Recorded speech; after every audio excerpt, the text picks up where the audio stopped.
हुए सुनिए, बिना समय गवाए हुए हम लोग अपना चैप्टर आज शुरू करेंगे। 12th का पहला चैप्टर, जिस चैप्टर का नाम है आपका क्या? इलेक्ट्रोस्टैटिक्स। इलेक्ट्रोस्टैटिक्स, आ जाओ। अब देखो कि इस इलेक्ट्रोस्टैटिक्स में, इसको हिंदी में बोलते हैं बेटा क्या? स्थिर वैद्युतिकी। इसको हिंदी में क्या बोलते हैं?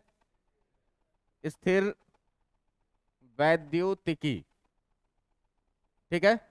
अब देखो, ध्यान देना इसमें कि जो इलेक्ट्रोस्टैटिक्स है वो इलेक्ट्रोस्टैटिक्स दो वर्ड से मिलकर बना हुआ है, आपको दिख रहा होगा।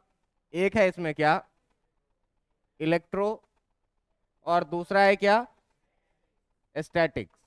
देखो बेटा, इलेक्ट्रो का सेंस है इलेक्ट्रॉन से। इलेक्ट्रो का सेंस किससे है? इलेक्ट्रॉन से। जिसको हम लोग आगे पढ़ेंगे, इलेक्ट्रॉन से क्या होता है? आवेश का। और स्टैटिक्स का मतलब क्या होता है? स्थिर। स्टैटिक्स का मतलब क्या होता है? स्थिर।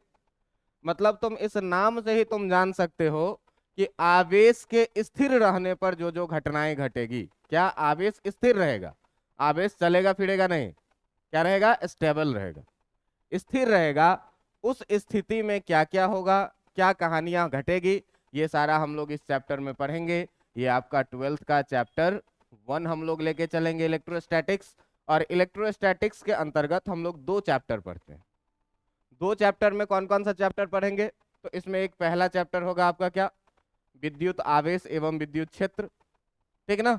और एनसीईआरटी में दूसरा चैप्टर है क्या? Capacitor and capacitance. ठीक ना, धारिता वाला चैप्टर।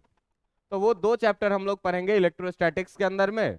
तो कहीं ना कहीं तुम देखो कि यहाँ पर हम लोगों को क्या पढ़ना है? आवेश की स्थिति का। तो अगर आवेश स्थिर रहेगा तो इसको पढ़ेंगे कहाँ पर? इलेक्ट्रोस्टैटिक्स में। और अगर आवेश मूव करेगा, आवेश चलेगा फिरेगा, तो ये आपको उस दो चैप्टर के बाद का अगला 3-4 चैप्टर पढ़ना। करंट इलेक्ट्रिसिटी पढ़ना है, मैग्नेटिज्म पूरा पढ़ना है, मैग्नेटिक इफेक्ट ऑफ करंट पूरा पढ़ना है, जिसमें क्या करेगा? आवेश चलेगा। ठीक है। अभी क्या रहेगा? आवेश स्थिर रहेगा। सर ये आवेश आवेश जो है सो बहुत बार हो गया, ये आवेश है क्या? तो आप लोग बचपन में देखे होइएगा क्या कि ये अगर पेन है, इसको बाल से थोड़ा देर रगड़ देते थे तो ये कागज के छोटे छोटे टुकड़ों को क्या करता था?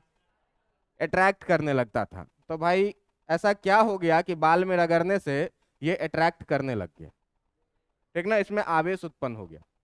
तो देखिए, सबसे पहले इस बात का जो अनुभव किया था वो क्या था? किसने? वो किया था थेल्स ने। किसने? थेल्स ने। कब? करीब करीब 600 ईसा पूर्व। 600 ईसा पूर्व जो है, सो थेल्स ने सबसे पहले यह अनुभव किया क्या?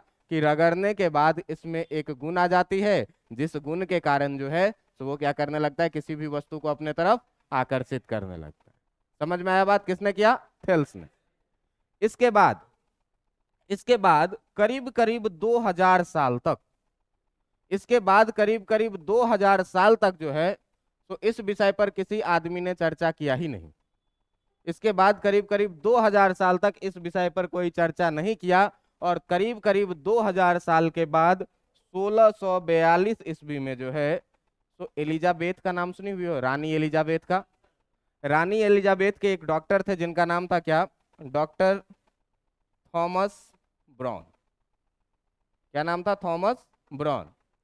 2000 साल के बाद इसने क्या किया कि जो ये गुण थी वस्तु की, किसी भी चीज को आकर्षित करने की और प्रतिकर्षित करने की, उस गुण का इसने नाम दिया था क्या? आवेश। सबसे पहले 1642 में किसने? थॉमस ब्राउन ने। ठीक है। उसके बाद समय बढ़ा और करीब करीब जो है सो यहाँ पर आया 1700 ईस्वी का समय। और 1700 ईस्वी में एक साइंटिस्ट थे जिनका नाम था बेंजामिन फ्रैंकलिन।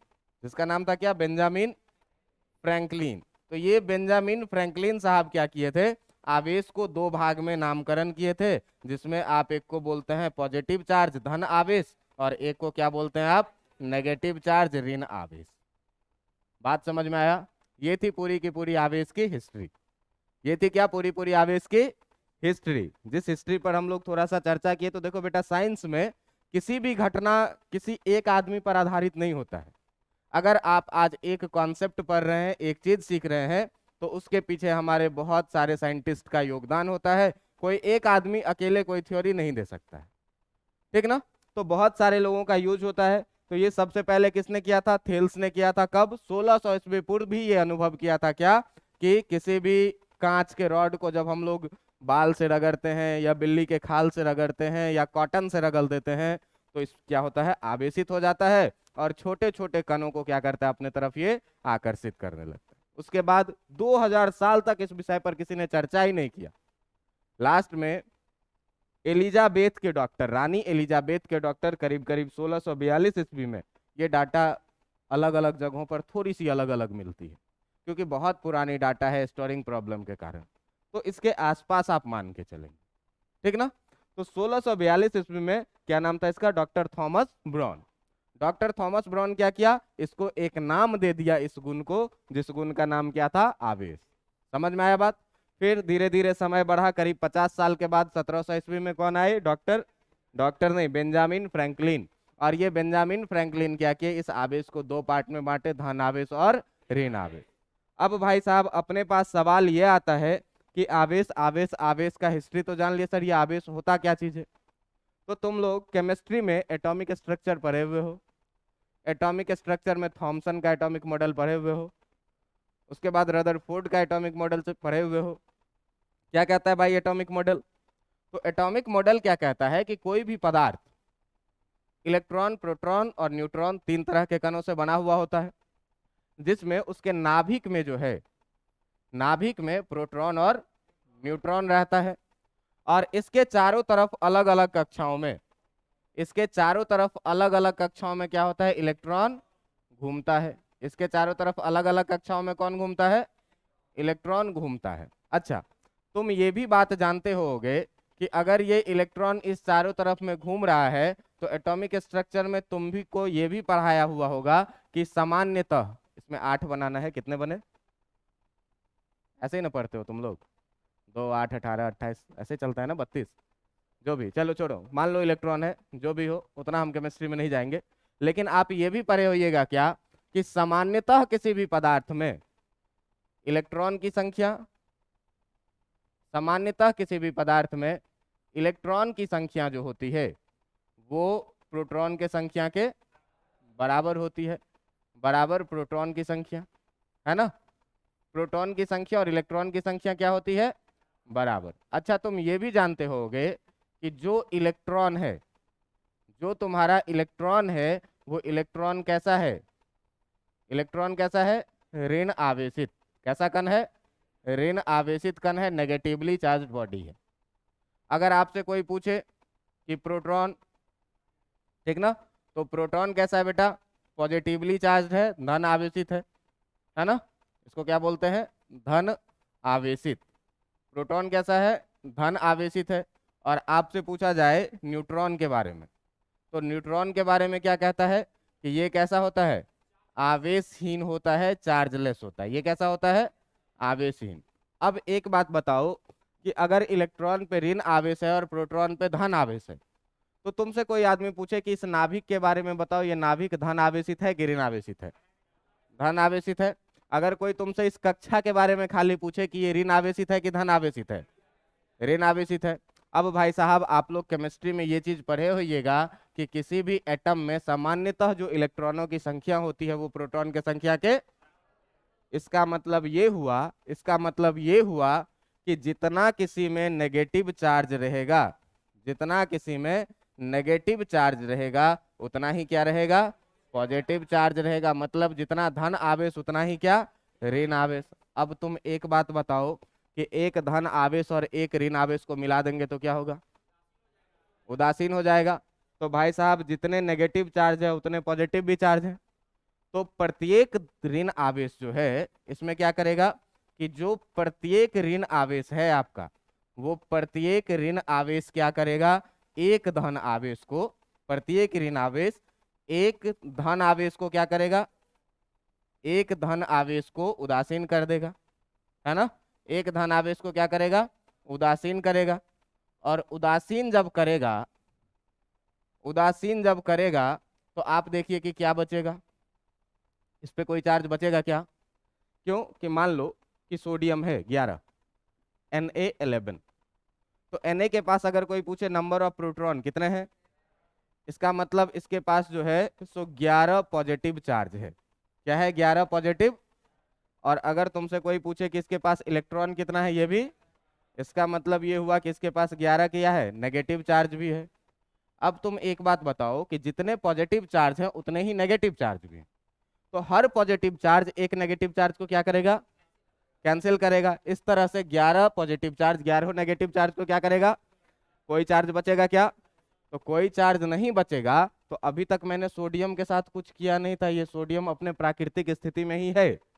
अभी तक मैंने सोडियम के साथ कोई छेड़छाड़ नहीं किया है। तो प्राकृतिक स्थिति में कोई भी पदार्थ आवेशहीन होगा, न्यूट्रल होगा। क्यों कि सामान्य स्थिति में हर एक पदार्थ के पास जितने इलेक्ट्रॉन होते हैं उतने ही प्रोटॉन। इसका मतलब जितने नेगेटिव चार्ज उतने ही, हर नेगेटिव चार्ज एक पॉजिटिव चार्ज को पूरा चार्ज क्या हो जाएगा? पदार्थ पर कोई आवेश नहीं बचेगा। तो यहां से ये हम लोग कंक्लूजन क्या निकाले कि उदासीन कर देता है। अतः क्या हुआ? अतः हुआ क्या कि सामान्य स्थिति में, अतः सामान्य स्थिति में जो है तो सामान्य स्थिति में प्रत्येक पदार्थ कैसा होता है? प्रत्येक पदार्थ जो होता है वो प्रत्येक पदार्थ आवेशहीन होता है। क्या होता है? आवेशहीन। बेटा कारण क्या है इसका आवेशहीन होने का? क्योंकि जितने इलेक्ट्रॉन है उतने ही प्रोटॉन भी है। प्रत्येक पदार्थ आवेशहीन होते हैं। इतनी बातें समझ में आई कि नहीं आई? इतनी बातें समझ में आई कि नहीं? अब ये बताओ कि ये सोडियम पे कोई चार्ज है क्या? नहीं है। इस सोडियम पे कोई भी चार्ज नहीं है, कोई भी चार्ज नहीं है, इसके पास नो चार्ज। क्यों? जितने इलेक्ट्रॉन थे उतने ही प्रोटॉन थे। हर इलेक्ट्रॉन का नेगेटिव चार्ज एक प्रोटॉन के पॉजिटिव चार्ज को कैंसिल कर दिया। इस पे कोई चार्ज बचेगा क्या? मान ले एक पार्टी ऐसा जिसमें केवल कपल्स अलाउड है, मतलब शादीशुदा लोग अलाउड है। जितने पुरुष जाएंगे पार्टी में उतनी ही महिलाएं भी जाएगी। सर हम कोने से घुस जाएंगे, है ना? नहीं, जितनी पुरुष जाएंगे उतने ही महिलाएं भी जाएंगी। अब तुम ये बता कि पार्टी में हम दूसरे के बीवी को देख पाएंगे क्या? अगर अपनी बीवी साथ में रहे तो नहीं ना देख पाएंगे। तो भाई हम पॉजिटिव नेगेटिव मिलके अब न्यूट्रल हैं। हाँ अकेले गए तो क्या भाई, है ना? तो क्या है भाई कि हर आदमी क्या है, न्यूट्रल है। क्यों कि अपनी वाली साथ में है। अगर साथ में नहीं रहे तो सोचा जाएगा, है ना? चलो, तो मैं क्या बोल रहा था कि जितने इलेक्ट्रॉन है उतने भी प्रोटॉन है इस घर में, मतलब जितना पॉजिटिव चार्ज उतना ही नेगेटिव चार्ज। अब हर पॉजिटिव एक नेगेटिव को क्या कर रहा है, न्यूट्रल करके रखा हुआ है। तुम इधर उधर जा नहीं सकते हो। तो फाइनली इस सोडियम पे कोई चार्ज नहीं बचा। अब चार्ज नहीं बचा तो ये सोडियम जो है सो सामान्य स्थिति में क्या हुआ, आवेशहीन। अब 2 नंबर का क्वेश्चन यहाँ से देखिए, बोर्ड में कैसे क्वेश्चन पूछता है। आपसे पूछेगा कि सामान्य स्थिति में कोई भी पदार्थ विद्युतः उदासीन क्यों होता है। क्या पूछेगा कि कोई भी पदार्थ विद्युतः उदासीन क्यों होता है। तो आप जवाब क्या देंगे कि हम जानते हैं कि किसी भी पदार्थ में इलेक्ट्रॉन की संख्या प्रोटॉन की संख्या बराबर होती है। इलेक्ट्रॉन के पास ऋण आवेश होता है और प्रोटॉन के पास, प्रत्येक ऋण आवेश एक धन आवेश को क्या करेगा। अतः क्या होगा, सामान्य स्थिति में प्रत्येक पदार्थ विद्युतः। 2 नंबर का क्वेश्चन क्लियर, 2 नंबर में पूछ देगा, इतना लिख दोगे मिल जाएगा नंबर। समझ में आ रहा है कि नहीं? अब देखो कि इस सोडियम के साथ अब क्या करते हैं, छेड़छाड़। अब तुम इसमें एक चीज और पढ़े हुए होगे क्या, एक चीज और पढ़े हुए होगे क्या, ऑक्टेट रूल। एक चीज और क्या पढ़े हुए होगे, ऑक्टेट रूल, ऑक्टेट का नियम। अच्छा ये पेज 3 में लिखेंगे तो 3 में आएगा कि आगे पीछे हो जाएगा? 3 में ही आ जाएगा। चलो, 1-2 बार टच हो जाता है तो ज्यादा ही हो जाता है। अब सुनिए, अब आप लोग एक क्या पढ़े होइएगा, ऑक्टेट रूल, ठीक ना? ऑक्टेट रूल जिसको हिंदी में क्या बोलते हैं, अष्टक नियम, पढ़े हुए कि नहीं? अब देखिए ये अष्टक नियम क्या कहता है। अष्टक नियम कहता है क्या कि किसी भी एलिमेंट के सबसे बाहरी कक्षा में कितने इलेक्ट्रॉन होना चाहिए, 8 इलेक्ट्रॉन अगर रहेगा तो वो कैसा रहेगा, सामान्य रहेगा। सामान्य रहेगा, है ना? कितने इलेक्ट्रॉन चाहिए, 8। अब अगर 8 इलेक्ट्रॉन नहीं है तो हम स्टेबल रहेंगे क्या, नहीं रहेंगे। तो किसी भी पदार्थ को स्टेबिलिटी पाने के लिए उसके बाह्यतम कक्षा में कितना एलिमेंट चाहिए, 8 इलेक्ट्रॉन चाहिए। यही बात क्या कहता है, अष्टक नियम, कि बाह्यतम कक्षा में, बाह्यतम कक्षा में कितने इलेक्ट्रॉन चाहिए, 8। शॉर्ट में लिख दे रहे हैं, ठीक ना? बाह्यतम कक्षा में कितने 8 इलेक्ट्रॉन अगर रहेगा, 8 इलेक्ट्रॉन चाहिए कैसा, स्टेबल रहने के लिए, ठीक ना, स्टेबल रहने के लिए। अब देखो ये पूरा दुनिया ही चाहती है क्या कि हम स्टेबल रहें, पूरा दुनिया क्या चाहती है हम, और फिजिक्स में भी हम लोगों को क्या पढ़ना है, नेचर पढ़ना है, बताया हुआ है ना, फिजिक्स में क्या पढ़ना है। अब पूरा दुनिया चाहती है स्टेबल रहे, तो मान लो कि मैं, और इसमें प्रिंस किसका नाम है, आशीष के भाई तुम हो, कल से आगे बैठोगे, ठीक है। चलिए सुनिए, तो अब मान लीजिए कि मैं और प्रिंस एक अच्छे दोस्त, खूब अच्छे दोस्त, एक कहानी सुनिए कि मैं और प्रिंस खूब अच्छे दोस्त, लेकिन है क्या ना कि थोड़ा सा साथ में बहुत दिन से नहीं मिले। अब हुआ क्या, अभी शिवरात्रि का मेला आने वाला है, जाएंगे मेला घूमने, हम अकेले गए हैं, वो भी अकेले गया है, ठीक है। अब हम दोनों अकेले अकेले गए हैं, तो हम लोगों को स्टेबल रहने के लिए कितना, 8 इलेक्ट्रॉन चाहिए। तो मान लो कि उस मेला में कोई एक ऐसा चीज है जो 8 रुपए का है, 8 रुपए का है, लेकिन ना तो 8 रुपया मेरे पास है ना उसके पास है। मैं देख रहा हूं तो मेरे पास 1 ही रुपया है, और वो अपना पूरा पॉकेट टटोल दिया तो उसके पास 7 रुपए, ठीक है। मेरे पास 1 रुपया और उसके पास कितना, 7 रुपया। अब हम लोग मेला गए, गए दुकान पे कि भाई ये कितने का 8 रुपए का, पॉकेट टटोले चुपचाप चल दिए। लेकिन ये बताइए कि मन से इच्छा इसको प्राप्त करने की जाएगी क्या, नहीं जाएगी। संजोग से देखो मित्र हैं तो विचार मिले होंगे जब भी मित्र हुए होंगे। तो ये भी उसी मेला में घूमते घूमते इसी चीज पर पहुंच गया, क्या, तो भाई हमको चाहिए कितना पैसा, तो 8 रुपया, मेरे पास 7 रुपया है, वो भी चल दिया। मेरे पास 1 ही रुपया था, हम इसीलिए चल दिए, इसके पास 7 ही रुपया था इसीलिए ये भी चल दिया। अब अचानक क्या हुआ, मेला में घूमते घूमते घूमते एक दूसरे से मिल गए। अब मेला में जब घूमते घूमते मिल गए, तो आप ये बताइए कि हम दोनों एक दूसरे की समस्या बताएंगे कि नहीं बताएंगे, क्योंकि दोस्त हैं बताएंगे। अब दोस्त हैं तो बताएंगे, तो ये कहेगा देखो यार ये खरीदने गए थे, 8 रुपए का था, मेरे पास 7 ही रुपया था। हम कहेंगे यार खरीदने तो हम भी गए थे, लेकिन मेरे पास 1 ही रुपया था। अब दोस्त हैं तो दोस्त के नाते क्या होगा कि हम दोनों अगर मिल जाएं, अगर हम दोनों मिल जाएं तो कोई एक आदमी खरीद लेंगे। अब आप जज करके बताइए कि हम इसको अपना 1 रुपया दे दे कि ये अपना 7 रुपया मुझे दे दे। हम अपना 1 रुपया इसको दे देंगे, ज्यादा आसान है, हम ये बात अपने आप से कंप्रोमाइज कर सकते हैं कि मेरे पास कम पैसा है, हम इसको क्या करें, दे दिए। अब वो जो मेरे पास 1 रुपया है उसको मान ले वो मेरा इलेक्ट्रॉन है। अब जैसे ही हम इसको 1 रुपया दिए, कर्जा में कौन गया, कर्जा में हम गए, इसीलिए हम अपने पास 1 रुपया रखते हैं कि कर्जा में नहीं जाए। सुनो, कर्जा में कौन चला गया, प्रिंस चला गया, हम पॉजिटिव हुए कि नहीं हुए, क्योंकि हम दिए हैं। तो इसी तरह से क्या होता है बेटा कि जैसे ही स्थानांतरण हुआ पैसे का, पैसे का स्थानांतरण हुआ, तो हम ये 1 रुपया लेकर के परेशान थे, वो भी दे दिए, चलो। वो भी 7 रुपया लेकर के परेशान था, वो भी 1 रुपया लेके क्या हुआ, प्राप्त कर लिया, वो भी स्टेबल हो गया। अभी 1 रुपया जो मेरे पास था वो मेरे परेशानी का कारण था, क्या कि पॉकेट में 1 रुपया, मन कर रहा है हाथी घोड़ा सब खरीद ले, है ना। चलो भाई ये भी 1 रुपया इसको हम दे दिए, हम इससे परेशान है, अब हम भी स्टेबल, पैसा नहीं है तो मन नहीं करेगा, सीधा बात है ना। इसके पास भी 8 रुपया हो गया, मन किया था ये भी जाके दौड़ के खरीद लेगा का दोस्त, तो कभी कभी तुम भी खेलने आना, है ना, कभी कभी तुम भी इस खिलौने से खेलने आना, ऐसा होगा कि नहीं। लेकिन हुआ क्या, इस पूरे कहानी में हुआ क्या, दोनों के पास स्थिति सामान्य नहीं थी, क्योंकि किसी के पास भी 8 रुपया कंप्लीट नहीं था। अब हुआ क्या भाई कि हम दोनों मिले तो किसी एक आदमी की स्थिति सामान्य हुई नहीं, दोनों की स्थिति सामान्य हो गई। क्यों कि मेरे पास 1 रुपया था, 1 रुपया लेके हम ऐसे ही बउआ रहे थे, हमको कुछ मिल नहीं रहा था बढ़िया चीज। वो भी 7 रुपया लेकर के बउआ रहा था, उसके पास भी जो है सो कोई बढ़िया चीज 8 रुपए के लायक मिल नहीं रहा था, और चीज पसंद है 8 रुपए का। दोनों मिले तो क्या हुआ, मनी ट्रांसफर हुआ। मनी ट्रांसफर हुआ तो मेरा भी मन शांत हो गया, उसका भी मन शांत हो गया। लेकिन इस ट्रांसफर के प्रोसेस में हुआ क्या, वो कर्जे में चला गया और हम पॉजिटिव हो गए। बात समझ में आ रहा है। सेम कहानी होता है क्या दोस्त, सेम कहानी होता है क्या सोडियम और क्लोरीन के साथ। सोडियम का कितना एटॉमिक नंबर, क्लोरीन का कितना एटॉमिक नंबर।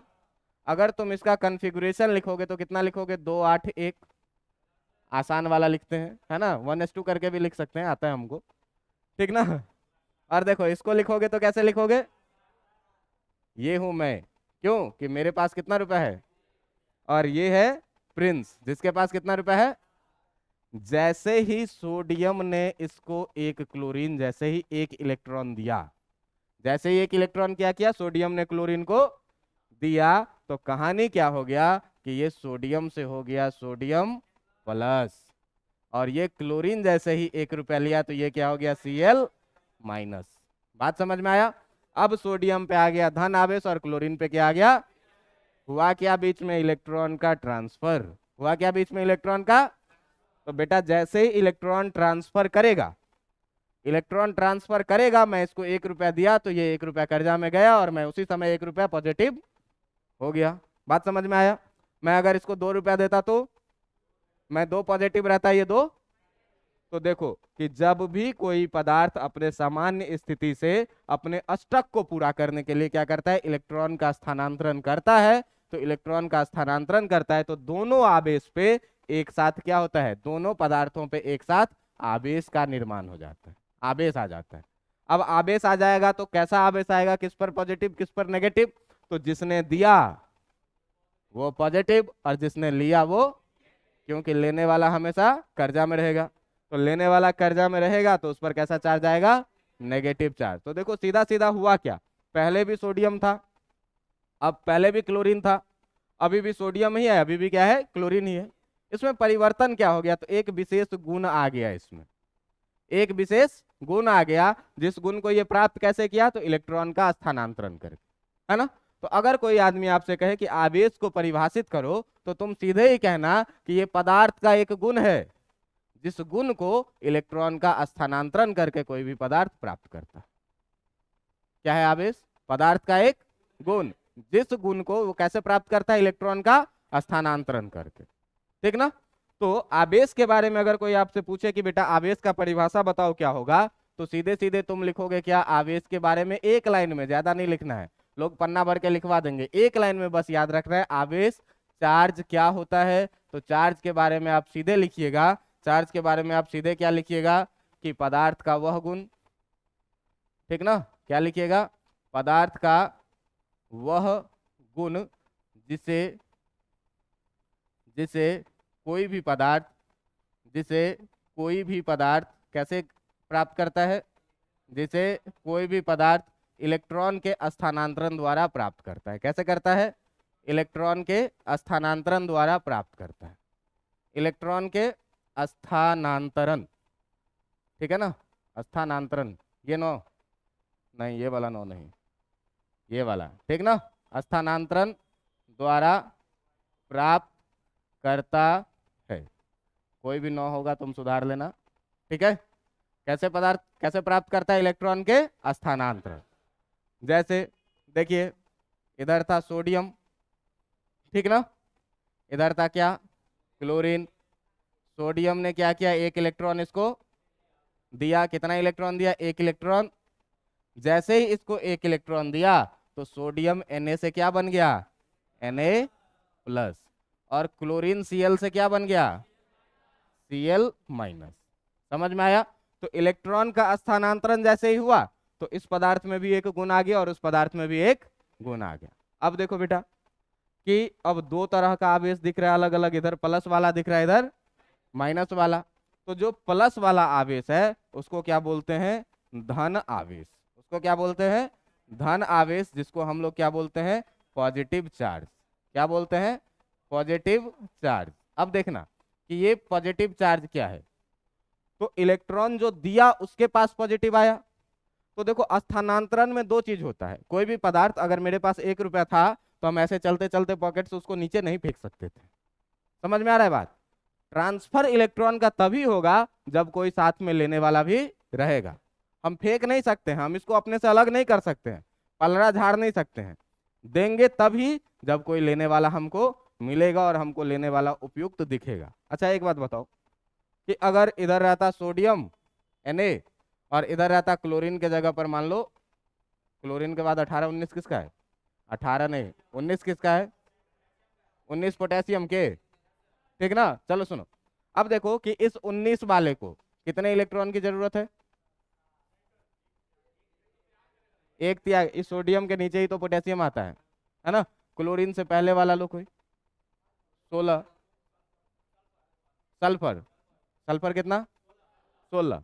चलो तो सल्फर पी लिखते हो ना, एस लिखते हो, सल्फर कितना 16। अब बताइए इसके पास कितने इलेक्ट्रॉन की कमी है, 2 इलेक्ट्रॉन की। इसके पास ज्यादा कितना है, इसके साथ ही देगा क्या, नहीं देगा। क्यों, कि भाई मेरे दे देने से भी तुम्हारी जरूरत पूरी नहीं होगी। तो इसीलिए क्या करता है, ये सब ट्रांसफर तभी किया जाएगा जब कोई लेने वाला हो और वो उपयुक्त हो लेने के लिए। कि देने से, अगर मान लो कि तुमको देने से क्या हो कि तुम्हारा टेंशन और ज्यादा बढ़ जाए, ठीक ना, तुम्हारा टेंशन और ज्यादा क्या हो, बढ़ जाए, तो हम तुमको देंगे नहीं। तो भाई साहब यहाँ पर बात क्या थी कि मैंने क्लोरीन को 1 इलेक्ट्रॉन दिया था सोडियम ने, और जैसे ही इलेक्ट्रॉन का ट्रांसफर हुआ तो कोई एक देने वाला है और कोई दूसरा लेने वाला भी है, तभी ट्रांसफर होगा। ऐसे ट्रांसफर नहीं होगा कि मेरे पास ज्यादा है चलो फेंक देते हैं, ऐसा नहीं होता, ठीक ना, फेंकना नहीं है। तो सोडियम ने क्लोरीन को दिया, तो ये दाता कौन, Na, और ग्रहण करने वाला कौन, ठीक ना। अब देखिए कि जो धन आवेश कहता है, तो कोई भी पदार्थ इलेक्ट्रॉन दान करके जो आवेश प्राप्त करता है उसे क्या कहते हैं, धन आवेश कहते हैं। इलेक्ट्रॉन ग्रहण करके जो प्राप्त करेगा उसको, ठीक ना। तो सीधे लिखेंगे क्या कि इलेक्ट्रॉन के दान के फलस्वरूप, इलेक्ट्रॉन के दान के फलस्वरूप जो प्राप्त आवेश होता है उसे क्या बोलेंगे, फलस्वरूप प्राप्त आवेश को क्या कहेंगे, प्राप्त आवेश को धन आवेश कहेंगे। प्राप्त आवेश क्या होगा, धन आवेश कहलाएगा, धन आवेश कहलाएगा। अब देखो कि कहलाएगा तो ये समझ में आ गया किसने इलेक्ट्रॉन का दान किया, सोडियम ने, है ना। तो सोडियम पे कैसा आवेश आया, धन आवेश। और अच्छा देखो, इस दान को मैं हमेशा बोलूंगा एक वर्ड क्या, सीधे हमेशा याद रखना कि जो डोनर होगा, जो दाता होगा, वो दाता कैसा रहेगा, पॉजिटिव, ठीक ना। हमेशा जो दान करेगा वो क्या, पॉजिटिव। अच्छा इसी में अगर आपसे कोई आदमी पूछे कि बेटा ऋण आवेश क्या होता है, ठीक ना, ये ऋण आवेश, ठीक ना। तो ऋण आवेश अगर कोई आपको बोले कि नेगेटिव चार्ज क्या होता है, तो आप नेगेटिव चार्ज के बारे में क्या बोलेंगे, कि नेगेटिव चार्ज के बारे में आप बोलेंगे क्या, कि इलेक्ट्रॉन ग्रहण करके, ठीक ना, इलेक्ट्रॉन ग्रहण करके, इलेक्ट्रॉन के ग्रहण के फलस्वरूप जो आवेश प्राप्त हुआ, इलेक्ट्रॉन के ग्रहण के, ग्रहण का मतलब एक्सेप्ट, ठीक ना, एक्सेप्ट, ठीक ना। इलेक्ट्रॉन ग्रहण करके जो आवेश प्राप्त होता है, इलेक्ट्रॉन ग्रहण करने के फलस्वरूप, इलेक्ट्रॉन ग्रहण करने के फलस्वरूप जो आवेश प्राप्त होगा, क्या हुआ, कहाँ पे, इसमें क्या गलती लिखा हुआ है कुछ, नहीं यार लिखे तो यही है, ठीक ना। इसका समय बदल गया कि इसका भाग्य बदल गया, लिखे तो हम वही थे, आवेश ही। अब ठीक है, जगह कम था इसीलिए वो वैसा लग रहा था। कि फलस्वरूप प्राप्त आवेश जो होता है, वो प्राप्त आवेश कैसा होता है बेटा, ऋण आवेश होता है। इतनी बातें समझ में आई कि नहीं, इतनी बातें समझ में आई कि नहीं। अब देखो कि धन आवेश और ऋण आवेश, प्राप्त आवेश ऋण आवेश होता है। अब इस चैप्टर में हम आपको अभी तक क्या पढ़ाए हैं, तो इस चैप्टर में हम अभी तक आपको क्या पढ़ाए हैं, पहला कि देखिए आप जरा सा ध्यान से देखिए कि इसमें हम लोग शुरू किए थे इंट्रोडक्शन से, इसका कोई मतलब नहीं है, किसी परीक्षा में नहीं पूछता है, बस क्लास है तो मतलब होता है। दूसरी बात में क्या बोला कि कोई भी पदार्थ विद्युतः उदासीन क्यों होता है सामान्य स्थिति में, तो उसमें आप सीधा सा दीजिएगा कि किसी भी पदार्थ में इलेक्ट्रॉन की संख्या प्रोटॉन की संख्या के बराबर होता है, इलेक्ट्रॉन ऋणावेशित होता है और प्रोटॉन धनावेशित होता है। तो प्रत्येक ऋणावेश एक धनावेश को क्या करेगा, उदासीन करेगा। और इस प्रकार से ये पता चला कि हर आवेश अगर उदासीन हो गया तो सामान्य स्थिति में प्रत्येक पदार्थ कैसा होगा, आवेशीन होगा। दूसरा बात देखो कि एक क्वेश्चन यहाँ बताए, अब हम तुमको बोले कि भाई आवेश क्या चीज है, तो आवेश क्या चीज है, तो आवेश में हम क्या बोले तुमको कि सबसे पहले बताओ कि अष्टक नियम में सामान्य रहने के लिए कितने इलेक्ट्रॉन की आवश्यकता है, 8 इलेक्ट्रॉन की। अगर 8 नहीं है तो हम स्टेबल रहेंगे क्या, नहीं रहेंगे। इलेक्ट्रॉन एनर्जी के फॉर्म में होता है किसी के पास भी, अगर तुम्हारे पास एनर्जी की कमी है तो भी ऐसे मसवा रहोगे, अगर ज्यादा एनर्जी है तो ज्यादा ही एक्साइटेड रहोगे। समझ में आ रहा है ना बात।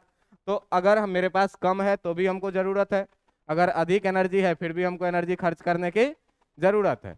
अब है क्या कि जरूरत तो है लेकिन हम कहीं भी वेस्ट नहीं कर सकते हैं, हम अपना इलेक्ट्रॉन के रूप में जो मेरे पास एनर्जी है वो हम तभी किसी को दे पाएंगे जब किसी को जरूरत होगी। तो ढूंढेंगे देने वाला कौन है भाई, देने वाला ढूंढे। इलेक्ट्रॉन का ट्रांसफर, हमको क्लोरीन मिल गया सोडियम को, एक इलेक्ट्रॉन इसको दिया, ये भी शांत ये भी शांत। प्रैक्टिकली भी कहानी सुना करके आपको समझाए।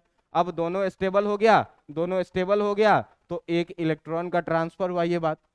तो इसमें क्या हुआ, सोडियम में एक गुण आ गया, गुण आ गया जो कैसे आया, इलेक्ट्रॉन ट्रांसफर करने के बाद, है ना। क्लोरीन में भी एक गुण आया, कैसे, इलेक्ट्रॉन ट्रांसफर के बाद। अब ट्रांसफर में हमेशा दो बात होगी, ट्रांसफर में हमेशा दो बात क्या क्या होगी, एक देने वाला और एक लेने वाला। तो इलेक्ट्रॉन डोनेट करने के बाद जो चीज मिलेगा वो कैसा मिलेगा, पॉजिटिव। और इलेक्ट्रॉन एक्सेप्ट करने के बाद जो चीज मिलेगा वो कैसा मिलेगा, नेगेटिव। इतना बात हम आपको बता दिए। ये था क्या, आवेश का इंट्रोडक्शन कि धन आवेश और ऋण आवेश क्या होता है। समझ में आया बात।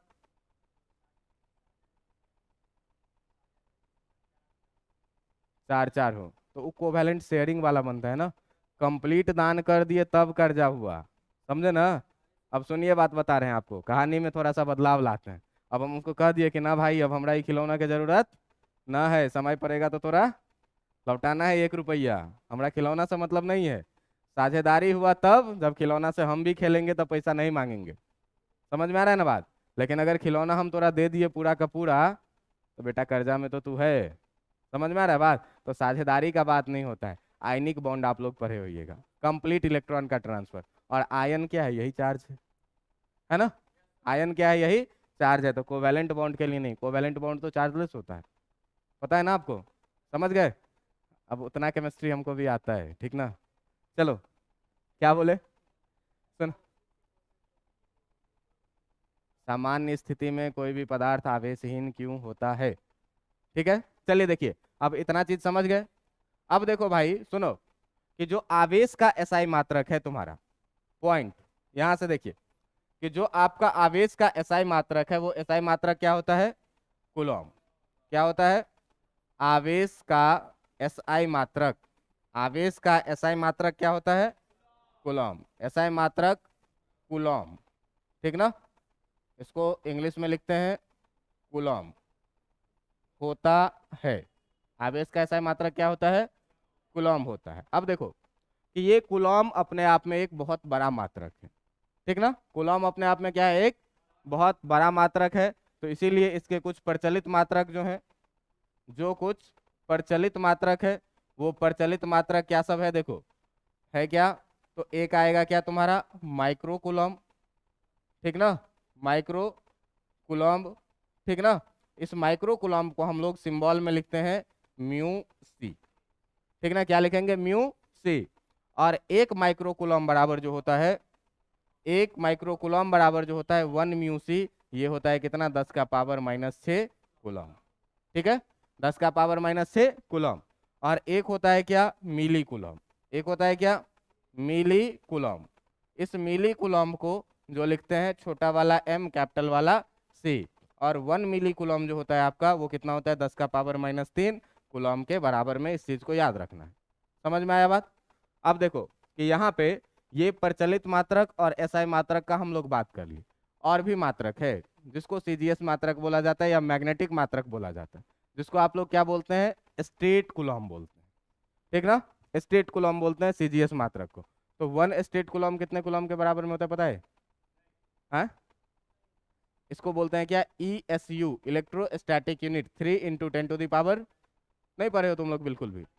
3 कितना, हाँ 3 × 10⁻⁹ होता है, ठीक ना, शायद ही। चलो सुनो, ये इतना समझ में आया कि नहीं। 3 × 10⁻⁹ होता है या 3 × 10⁻10 होता है, सर्च करिए। हाँ, हाँ, कितना, 10⁻8। सर्च करो भाई, सर्च करो।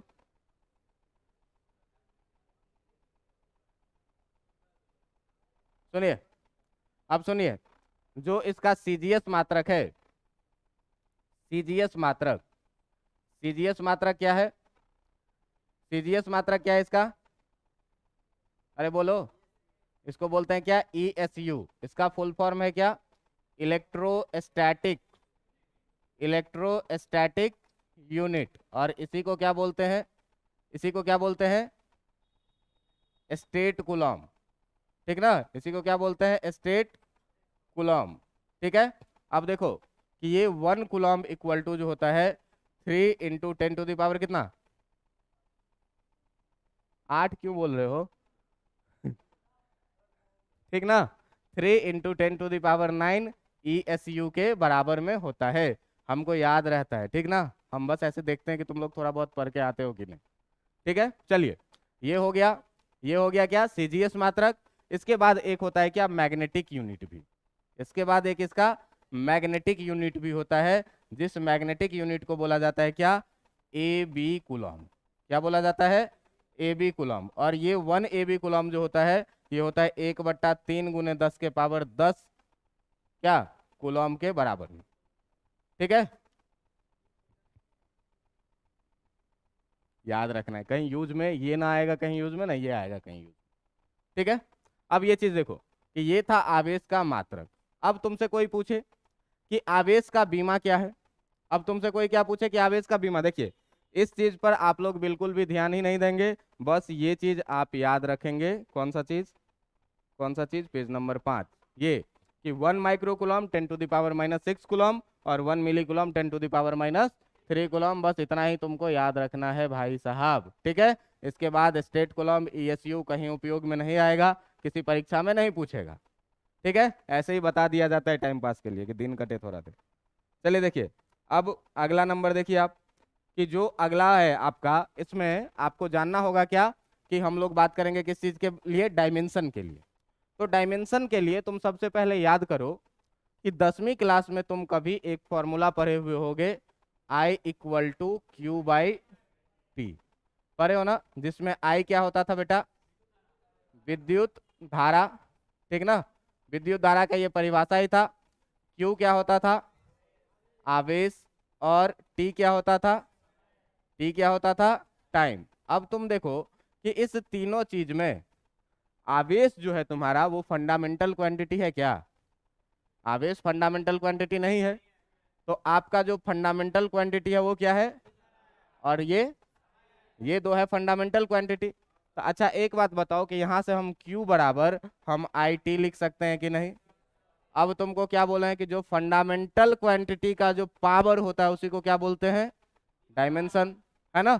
तो फंडामेंटल क्वांटिटी का जो पावर होता है उसी को बोलते हैं दोस्त बीमा। तो तुमको बोले थे कि हम इसके लिए क्या लिखेंगे, करंट के लिए, और टाइम के लिए हम लोग क्या लिखते थे, T। यही हो जाएगा क्या, आपके आवेश का बीमा। हमेशा याद रखिएगा कि आवेश फंडामेंटल क्वांटिटी नहीं है। फंडामेंटल क्वांटिटी क्या है, विद्युत धारा और समय। आवेश व्युत्पन्न राशि है, जिसको दो आधारी राशि समय और विद्युत धारा के माध्यम से क्या किया जाता है, प्राप्त किया जाता है। अब जो आवेशों का पहला क्लास याद करो, जब बीमा का पहला क्लास पढ़ाए थे क्या बोले थे कि फंडामेंटल क्वांटिटी का आधारी राशि का जो घात होता है वही क्या होता है, उसका बीमा। और तुमको हम वहां पर बताए थे बेटा कि मास को M से डिनोट करते हैं, लेंथ को L से डिनोट करते हैं, टाइम को T से डिनोट करते हैं, करंट को A से डिनोट करते हैं, या कहीं कहीं I भी लिखा हुआ रहता है। ठीक ना, टेम्परेचर के बारे में बोले थे, टेम्परेचर को हम लोग K या थीटा से डिनोट करते हैं, बोले थे ना। तो अब देखो कि ये अगर करंट है तो करंट के लिए A लिखे, A का पावर कितना, और टाइम के लिए क्या लिखे, T लिखे, तो T का पावर कितना, याद रहेगा बीमा। अब देखो किसी भी चीज का बीमा तुमको रटना नहीं है, एकदम बेसिक से याद रखना है। देखो 10वीं क्लास में ये पढ़े थे क्या, कि प्रति इकाई समय में किसी भी कंडक्टर से जितना आवेश का प्रभाव होगा उसी के परिमाण को क्या कहेंगे, विद्युत धारा कहेंगे, है ना। तो आवेश के प्रवाह को, अब मान लो कि ये है कोई सा क्रॉस सेक्शन और इससे इलेक्ट्रॉन बह रहा है, इससे इलेक्ट्रॉन क्या कर रहा है, बह रहा है। तो यहां से यहां तक आने में मान लो टाइम लगा T और आवेश बह गया कितना, Q। तो T समय में जो आवेश बह रहा है वो कितना आवेश बह रहा है, तो एक समय में कितना आवेश बहेगा, Q/T। और इसी इकाई समय में जितना आवेश का प्रभाव होता है उसी को क्या बोलते हैं, I = Q/T। अब इस दोनों में जो है, इस दोनों में ना तो विद्युत धारा जो है सो व्युत्पन्न राशि है, ना तो समय व्युत्पन्न राशि है। तो भाई 7 को आधारी राशि पढ़े थे जिसमें ये आवेश नहीं था।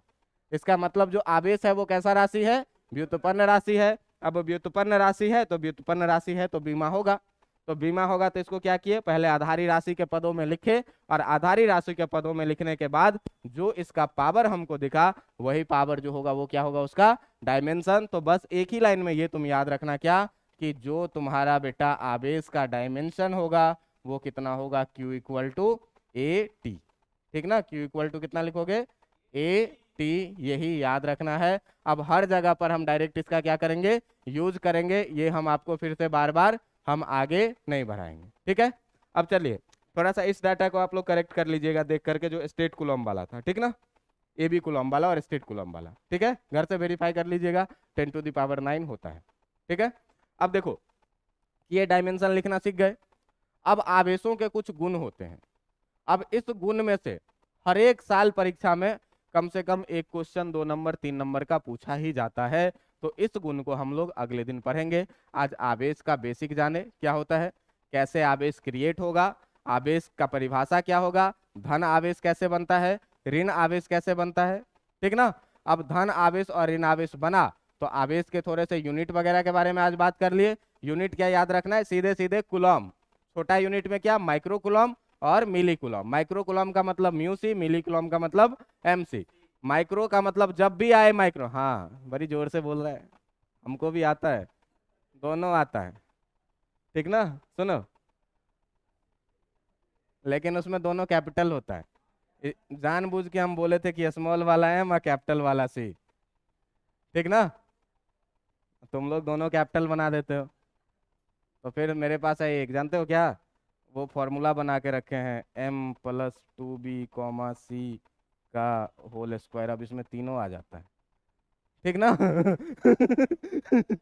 ठीक है, अब इसमें तीनों आ जाता है तो इसमें पढ़ना नहीं है। ठीक ना, कह तो रहे हैं कि जिस गली में आज तुम बेटा गोली गोली खेल रहे हैं ना, वहाँ कभी हम फुटबॉल के कोच थे, समझे। तो इसीलिए इस सब फेर में नहीं पढ़िए, इतना पढ़ के आइए। ठीक है, अगले दिन हम लोग क्या पढ़ेंगे बेटा, आवेशों के गुण। आवेश का गुण क्या है, प्रकृति क्या है, क्या क्या है, इन सारे चीजों के बारे में डिस्कस करेंगे। अगला क्लास जो है सो भी आपका पूरा थ्योरेटिकल क्लास रहेगा। अब कल का क्लास अगर बीत जाए तुम्हारा, तो कल का क्लास बीतने के बाद जो परसों से तुम्हारा क्लास होगा वो बहुत ही जबरदस्त क्लास होगा। और फिर वहां से तुमको एक से एक क्वेश्चंस मिलने शुरू हो जाएंगे, तुमको एक से एक कॉन्सेप्ट मिलना शुरू हो जाएगा, और फिर इस चैप्टर का तुम आनंद एकदम उठाने लग जाओगे। ठीक है, थोड़ा सा आप लोग कोशिश ये करिएगा कि अगर 11th जो लोग पढ़े हैं उनके लिए अच्छी बात है, जो लोग नहीं पढ़े हैं वो लोग भी थोड़ा थोड़ा 11th का न्यूटन्स लॉज ऑफ मोशन थोड़ा थोड़ा आप लोग, अगर नहीं पढ़े हैं तो कोई बात नहीं, खाली आप किताब खोल के 11th का और थोड़ा सा पलट के देखते रहिएगा बीच बीच में। क्यों कि बेटा जिसका मैकेनिक्स नहीं ठीक उसका इलेक्ट्रोस्टैटिक्स कभी ठीक नहीं। वैसे हम प्रयास करेंगे कि हमेशा बार बार यूज आता रहेगा चीज़ों का, फोर्स लगा, डायरेक्शन लगा, है ना। और फोर्स और डायरेक्शन तुम लोग जानते हो ना कि सेम चार्ज रिपेल करता है, अपोजिट चार्ज क्या करता है, अट्रैक्ट।